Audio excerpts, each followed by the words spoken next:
There's nothing worse than buying something and finding out after the fact that there's going to be more that you have to pay for. That's why you always got to read the fine print. Today, I'm going to be going over the 4 reoccurring fees that you'll have to pay for after you install your EV chargers. If you're interested in following the journey and learning as I do, feel free to subscribe for more. Also, if you're working on your own EV charging project, feel free to give me a shout and I'd be happy to help. All right, with that out of the way, let's dive in. Just to be clear, what we're talking about today mostly applies to if you're hosting EV chargers for people in the public to use.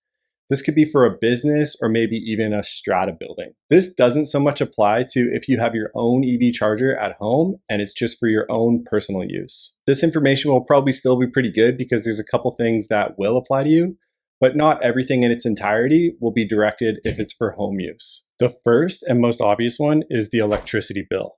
You're still going to have to pay the electricity bill after you install your EV chargers, obviously. The thing to keep in mind is the electricity bill is probably going to go up, especially if previously you were pretty close to that peak demand threshold and adding your EV chargers kicks you up over the limit.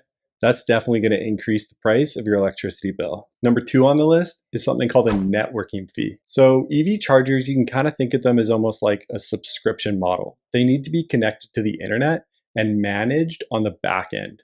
This is for things such as managing the payments and also keeping them connected to the internet. The EV charging companies all have their own networking fee, and it's per charger.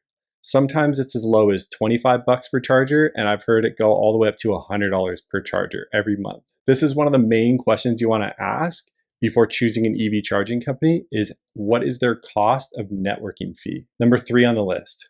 This one's revenue sharing. So you think that if your EV chargers make a bunch of profit, it all goes to you, right? Unfortunately, not in this case. Most EV charging companies will take a portion of your profit, which is called revenue sharing. Now, it all depends on which EV charging company you choose and what their percentage is.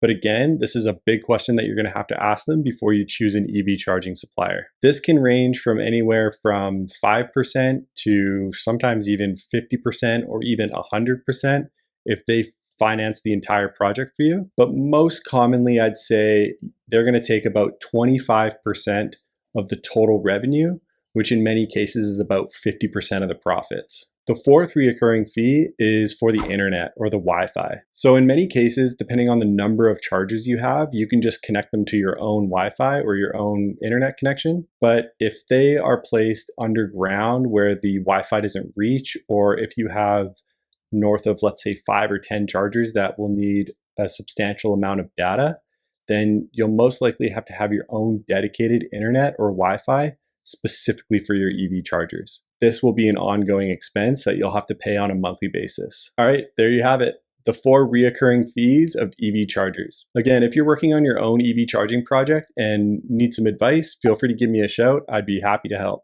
Thanks so much for checking in, and I'll catch you on the next one. Cheers.